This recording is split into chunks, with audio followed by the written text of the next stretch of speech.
The FIA has been in hot water recently, with the president putting his foot in it by tweeting a response to the proposed Saudi bid for F1. His polarising comments have had fans arguing whether he's correct or overstepping his boundaries. To make matters worse, it looks like the FIA's latest decision will only further enrage drivers. It was thought that all rules for 2023 were final, with many fans now looking forward to the beginning of the season and the usual February car and livery reveals. But like all things in F1, it's not that simple. Stick around to find out what rule the FIA has backtracked on, what the drivers think, and what the latest is on the feud between the FIA and F1. The hype is beginning to build for the F1 season, with Haas the latest to reveal its livery, which looks pretty good. If you can't compete, you might as well look good doing it. Let us know what you think of Haas's livery, comment below.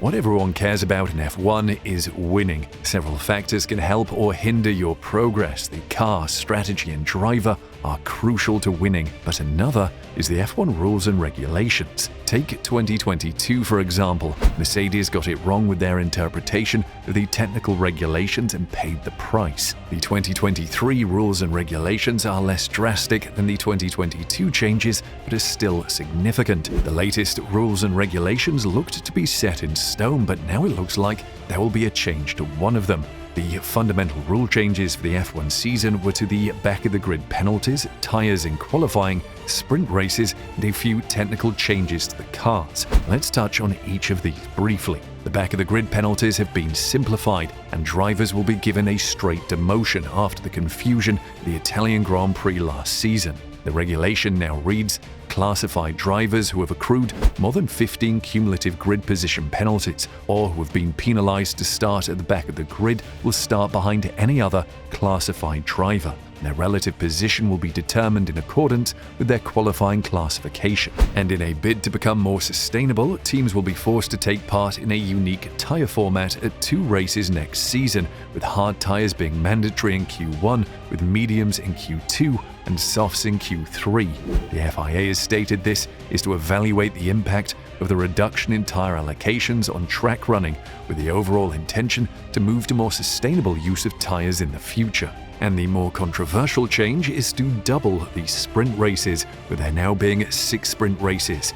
And we all know what everyone thinks of sprint races, another polarising rule change. Now this is where it gets interesting, as the technical changes to the car were expected to improve the car and help to reduce the dreaded porpoising of the vehicles, and this is where the FIA has backtracked. The significant technical change is to raise the minimum ride heights by 15mm for 2023 in a bid to reduce the effects of porpoising. The other change has been around the weight of the cars. Minimum weight of the vehicles will also drop from 798 kilograms to 796 kilograms. Now, both technical regulations are tremendous and should help to assist us with better racing, but the one rule that always goes unnoticed by fans but is a significant talking point for the drivers is the weight of the cars. We all look back at F1 in the early 2000s with envy. Schumacher was winning roaring V10s in the back of narrow, nimble F1 cars. It is in excellent contrast to today's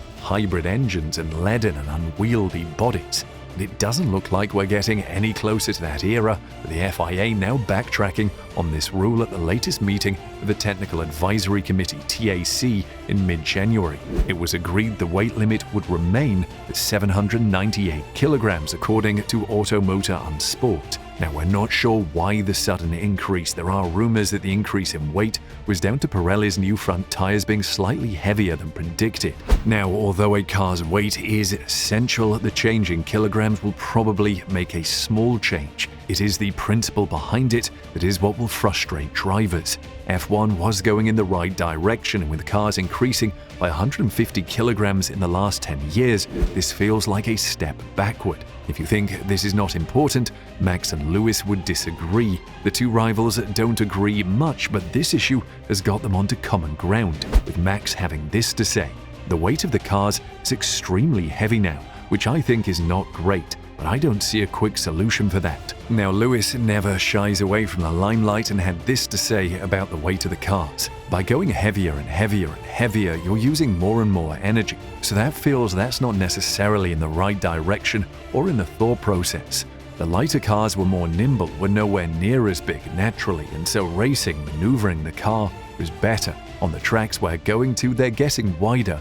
In Baku, it's quite wide in places, and of course it's narrow in other places. Monaco was always relatively impossible to pass, but now the cars are so big that it's too big for the track. This is a sticking point for the drivers, as even George Russell, who is pretty mild in his comments, but I guess being a director of the Grand Prix Drivers Association means you have to say something. There's a lot of positives to take from this regulation change, but equally the big issue is the weight. He said, "The weight is extraordinary. At the moment, the low-speed performance is not great. We keep making these cars safer and safer, but obviously the heavier you make them when you have an impact, it's like crashing with a bus compared to a smart car."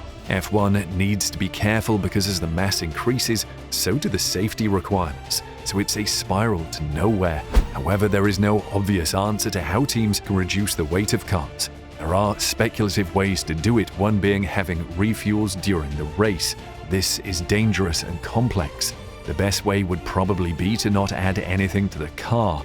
A lot of the weight is being added for some purpose or another. It may be an option to go over the vehicles and take off anything that is not needed anymore and is just there because it may be helpful at some point in the future.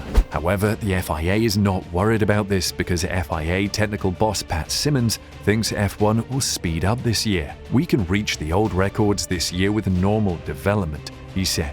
But these cars will always be faster in fast corners and slower in slow corners. Another factor, however, is that in a bid to stamp out porpoising, the floors will have to be 15 millimeters higher in 2023, which is expected to make the cars slower. But that is cancelled out by normal car development. The FIA's single-seater director, Nicholas Tombazis, insisted. All very interesting, but if the stories are true, the president of the FIA won't be around to see these changes, as the rumors coming out of Germany are that Liberty Media are looking to replace Ben Sulayem, with reputed German journalist Ralph Back reporting to Sport1.de that former Benetton and Bar team boss David Richards, current chairman of Motorsport UK and Pro Drive, is Liberty's preferred option, with Bark suggesting that Richards has already signaled initial openness to the idea. This does not mean it will happen, as removing the president would have to be found to have committed gross misconduct to be removed from his role before the end of his 4-year elected tenure.